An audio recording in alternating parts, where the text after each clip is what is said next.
Hello and welcome to The World Now on TVC News. Republican presidential candidate Donald Trump on Friday hailed his attacks on Vice President Harris, the likely Democratic nominee, in a speech at the Turning Point United States of America Believers Summit in West Palm Beach, calling her the most incompetent, unpopular, and far-left vice president in American history. Details in this report. During his remarks, the former president announced the launch of the new coalition, Believers for Trump.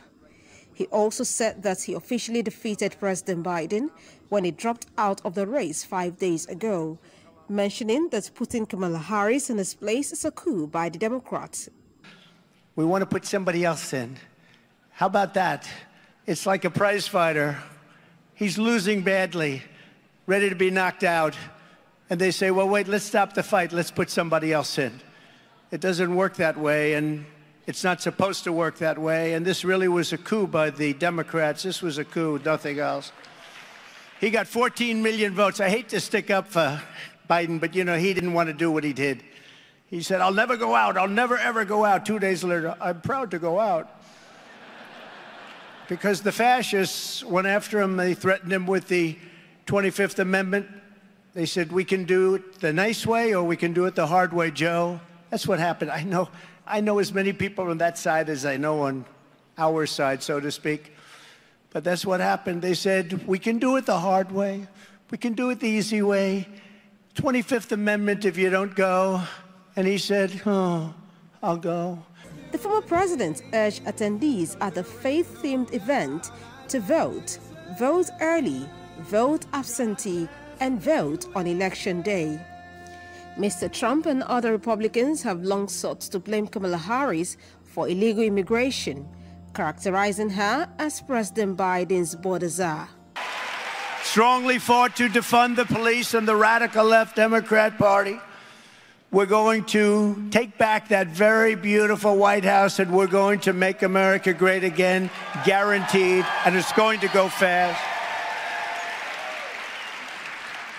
With your vote, I will defend religious liberty in all of its forms. I will protect Christians in our schools, in our military, in our government, in our workplaces, in our hospitals, and in our public square. And I will also protect other religions. We want that, right? Other religions. And we will bring our country back together, one nation under God. Turning Point is a social welfare group founded in 2019 with a mission to embolden the conservative base through grassroots activism and provide voters with the necessary resources to elect true conservative leaders. In other news, Vice President Kamala Harris officially signed the forms declaring her candidacy for president on Friday.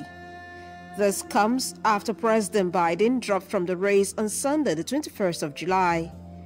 Mr. Biden endorsed Kamala Harris as Democratic nominee, as did former President Barack Obama. To the hills of Tennessee.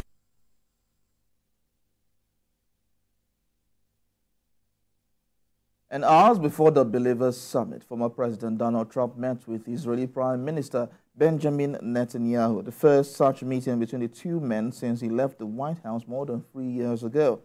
The meeting at Mr. Trump's Mar-a-Lago residence was requested by Benjamin Netanyahu, and it comes on the heels of the Prime Minister's address to Congress and meetings with President Joe Biden and Vice President Kamala Harris at the White House.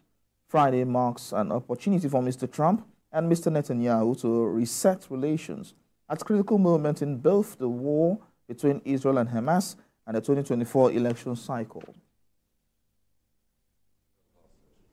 Well, we're trying to get one, and I think to the extent that Hamas understands that there's no daylight between Israel and the United States, that expedites the deal, and I would hope that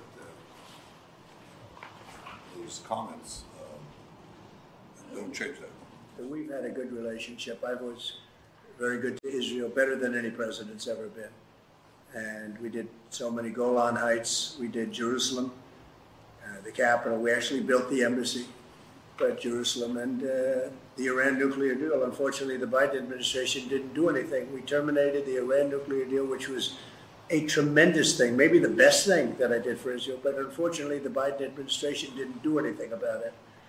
We could have had a deal 1 week after the election. We would have had a deal with Iran, and everybody would have been happy. But they didn't do anything with it.